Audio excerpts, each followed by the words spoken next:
Monday morning at the point. Welcome into episode 3 of ColaTown. Glad you are with us on this Monday. Really appreciate you hanging out, being part of what we're doing here each and every Monday from 9 o'clock until 10 o'clock. It is the 19th, and it is Dr. King's holiday. We are excited about that. A lot of things going on in the city, and we have the opportunity to say hello to somebody who is certainly not new to the city. He's a lifer, actually, for that matter, but someone that's gotten an opportunity now in the first few weeks of his term to finally serve the city in a new capacity. I want to welcome in Sam Johnson, the councilman, the At-Large Councilman, who joins us now here on ColaTown. And congratulations, sir. Welcome into the game. Kevin, it's a pleasure to be on, man, and thank you so much for the opportunity. For your listeners, many of us, especially those of us who've worked in politics and government, know the legend that is Kevin Cohen. So it's a pleasure and an honor to be on, man. Well, you've served in a number of capacities that it kind of started with. I'll treat it like Sam, like paying your dues kind of way. You watched as others sat on this microphone with us and talked. Obviously, with former Mayor Benjamin a lot. You were kind of the right hand man for a while with Mayor Benjamin, and you've like I said, kind of paid your dues to now where it was. You said maybe, hey, it's my turn to try to do something like this and be more hands on.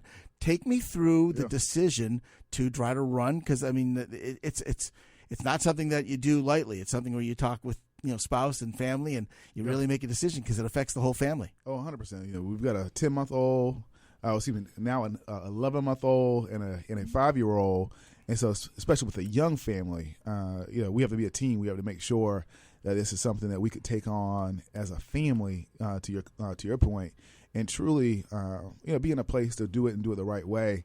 It's also it's service. Public service is also what it's supposed to be, a sacrifice. Mm-hmm. And so I'm very blessed and honored. We talked about paying your dues, so to speak, to have had an opportunity to serve as chief of staff to Mayor Benjamin, to work in state government, and I chose to run because, quite frankly, of that. I had an opportunity to learn so much about Columbia, growing up here, seeing it from that vantage point, but also seeing it from the vantage point of having worked in public service in some of these roles where you see what's working, what's not working. You see the challenges. One of the things that MLK Day. So I'm thinking about one of the projects that's always going to be close and near and dear to my heart, Columbia SC 63, where we worked on recognizing in 2013 the 50 years since the 1963 pivotal year in the civil rights movement. And with that project, we honored so many, we gave the flowers to so many folks who had built and laid the groundwork for the civil rights that we enjoy here in Columbia, South Carolina. And, as I think about that, the opportunity to try to pay it forward, to help lay the groundwork for the next 50 years and how we make sure that Columbia is a Columbia for everybody is something that I really wanted to be a part of. I want you to think about that for what today means when you think about your two little ones, because there'd be no Sam Johnson city councilman were it not for people who paved the way that you could follow. Yeah. So you're trying to do that now. You mentioned a 5-year-old and an 11-month-old, and I want to think about it from that perspective. Legacy matters, and Dr. King's legacy. What does it mean when you think about what today represents? What does it mean for what that man and what the message has been all these years in terms of growth and opportunity and justice? Yeah, it means that for society. For me as a girl dad, my two little girls, I want to make sure that every child, full stop, has the opportunity to pursue their God-given interests and passions, right? I want to make sure that here in Columbia, that is true. So, may not be able to say grace over Lexington, may not be able to say grace over Winsboro, my parents' hometown. But here in Columbia, the opportunity for them to be able to pursue their dreams, have the village like I had, to be able to make sure that, it wasn't just my mom and dad, but so many folks who kept me in line, but also the professional background and resources for them to be able to have that iron that sharpens their skills, Mm-hmm. that allows for them to be better. It's making sure that some of the disparity, when I think about Dr. King and I think about the Poor People's March, the strike in Charleston that he was leading right before he was gunned down. I think about the inequity that he was focused on. We've got that inequity here in Columbia that we've got to address. One of the things I talked about on our campaign trail was that if you look at the two prominent zip codes that we have here in Columbia, 29203 and 29205, you've got an average life expectancy that's literally 15 years less in 29203 than it is in 29205. So 79 versus 63.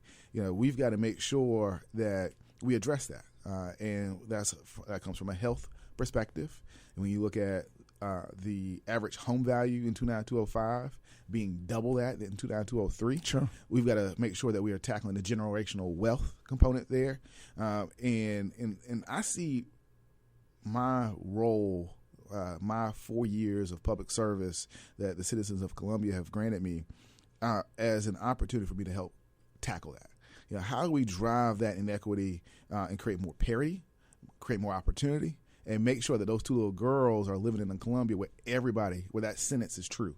Everybody can reach their God-given potential. Yeah. If you're just joining us, this is ColaTown. We're having a good time. Focus of the program is always going to be our city and our stories, and we get a chance to talk to people, within the city, people that help make this thing tick, from so-and-so worker who's doing this to the so-and-so worker that's doing that, and we love what we're doing here with the program and trying to reach a lot of different folks in a lot of different capacities. Sam Johnson is here with us, the city councilman, just recently elected and just sworn in as an at-large member of our city council. And again, congratulations. I know it feels good to have finally gotten a chance to go through the swearing in a few weeks ago. And I'm sure it meant a lot.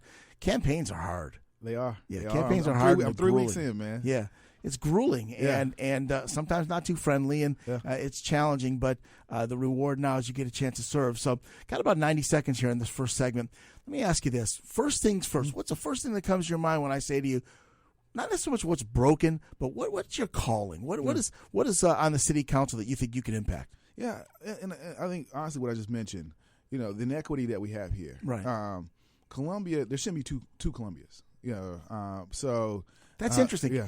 Forgive my interrupting. Yeah. And obviously you gave two zip codes and all that stuff, and I understand that. Yeah. But it's interesting because I've never really heard it described as two Columbias. Yeah. And it's almost, are you looking at it like haves and have-nots? I mean, are you looking at it as everybody has, but not, some have more? Yeah. So when you look at it from an economic development, in my background, when I left the city of Columbia, the mayor's office, I went to Nexon Pruitt and focused on economic development. When you look at the number of projects that we're seeing, the growth that we're seeing here in Columbia, which is great, we're seeing it primarily come to downtown Columbia and to a portion of downtown Columbia.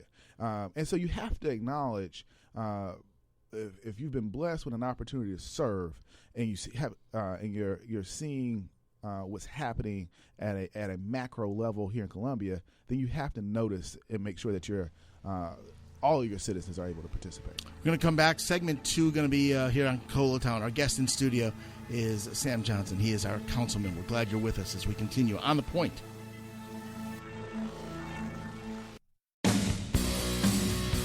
It's ColaTown on a Monday morning, this 19th day of January, MLK Day. So glad you're with us on such an important day. I really appreciate you being on board.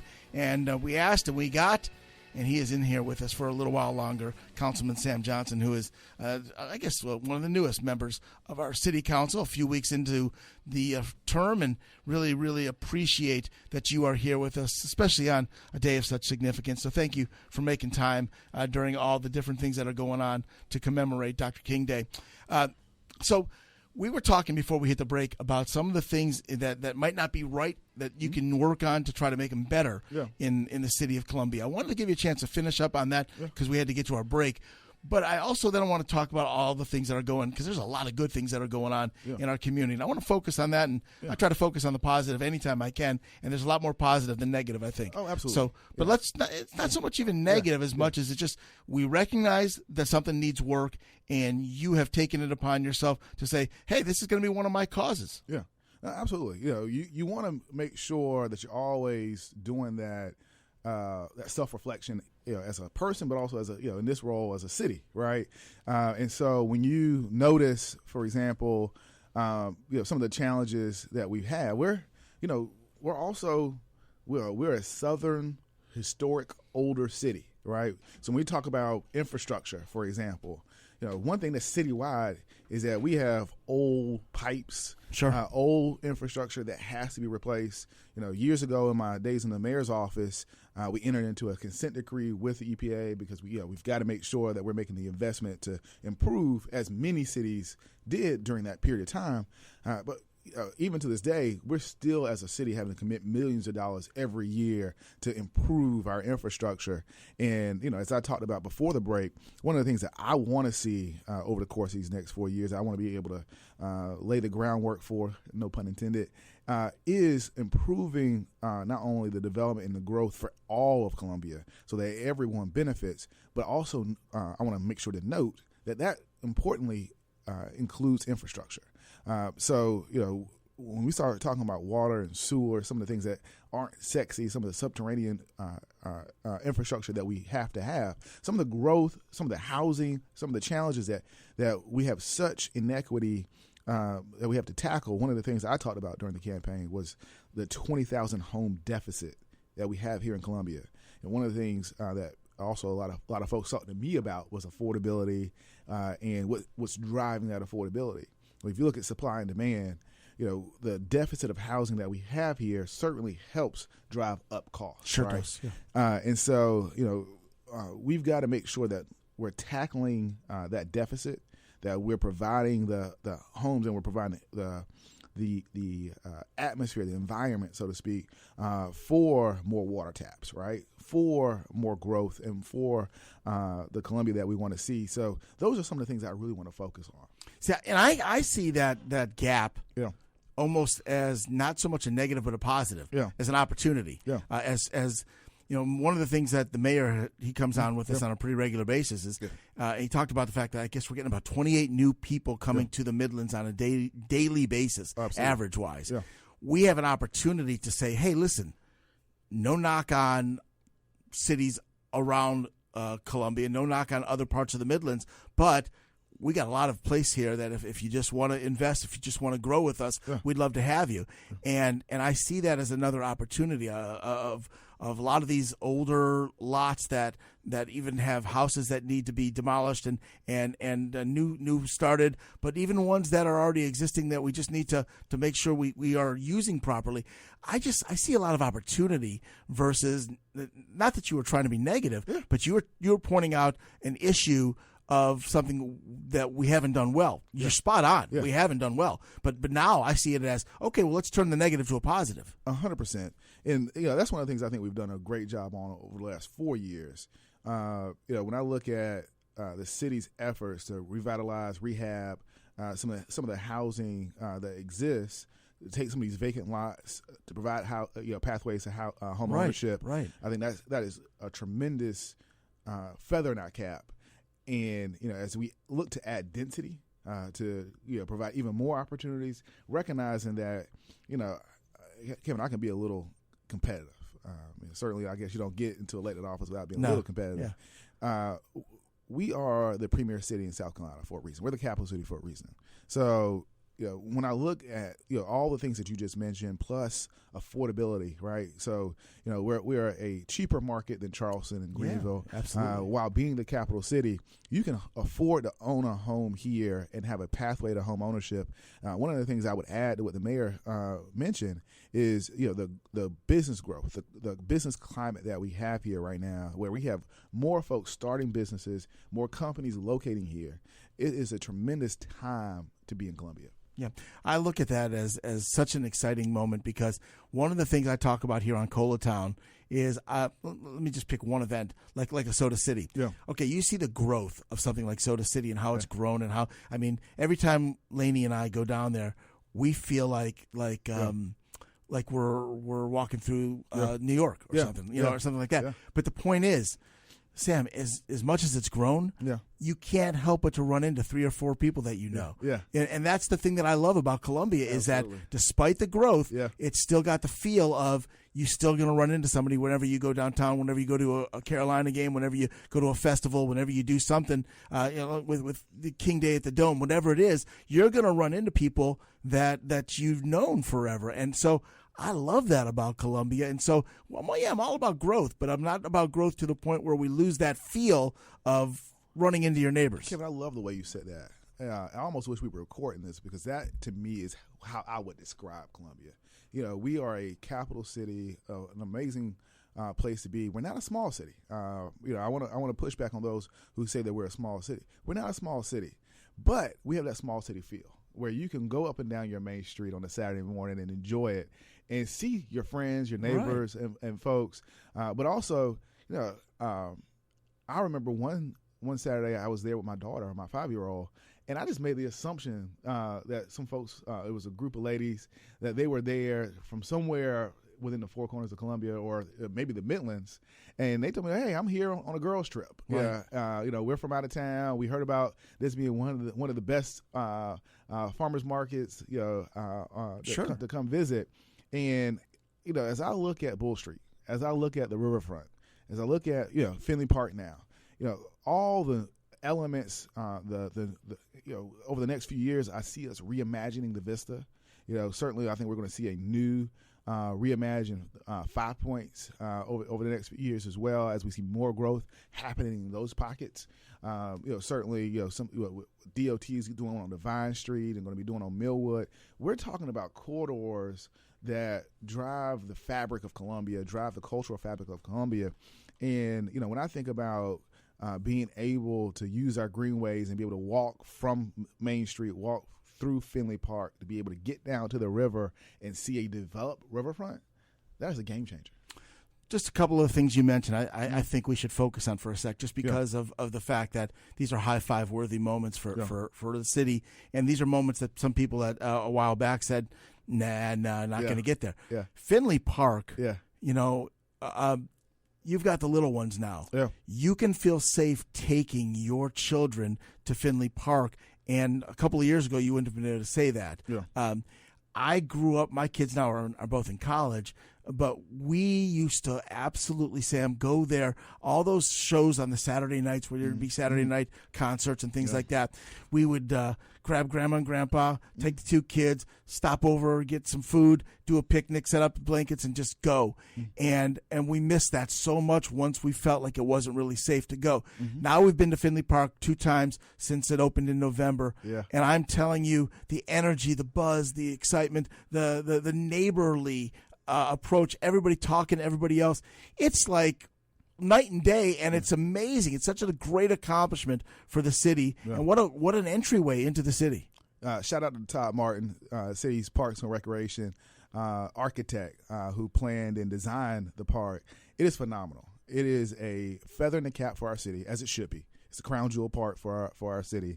But to your point, me and my wife, we did live in Elmwood Park. We live not too far from literally where we are right now, doing this interview. And as I think about our children, as I think about Columbia, and I often say our neighborhoods are our crown jewels. We are raising our families in the crown jewels of Columbia, in the neighborhoods of Columbia. You want to be able to go out and enjoy yourself. One of the reasons why I think you raise a family here is because of the Finley Park element. Right, the opportunity to go out and go to one of our parks, to be able to enjoy yourself, to be able to. We got 60+ parks in Columbia. Absolutely, yeah. And so that is, to me, one of the things that I think makes Columbia special.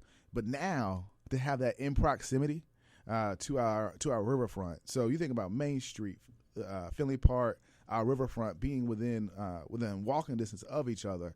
It is a game changer.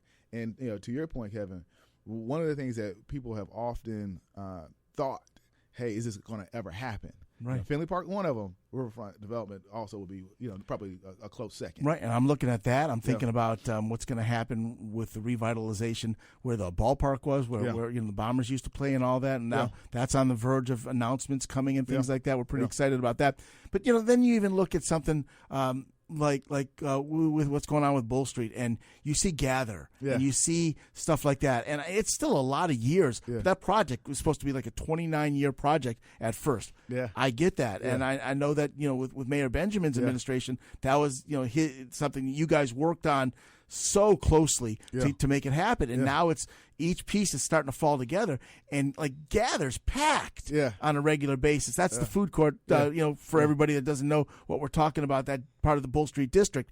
But again, what I am excited about, and we only got about 90 seconds here, but what I'm excited about is the different demographics that are going to all these different things, because we're attracting younger people who are moving downtown. We're getting some retirees that are moving downtown. The connectivity that you were just talking about, being able to walk from A to B to C without having to drive. There's a lot of excitement going downtown. Well, and one of the things, Kevin, you just hit on something that's extremely important to me. Outside of even the physical structures that we just mentioned, I often say Columbia is one of the most diverse cities in the Southeast.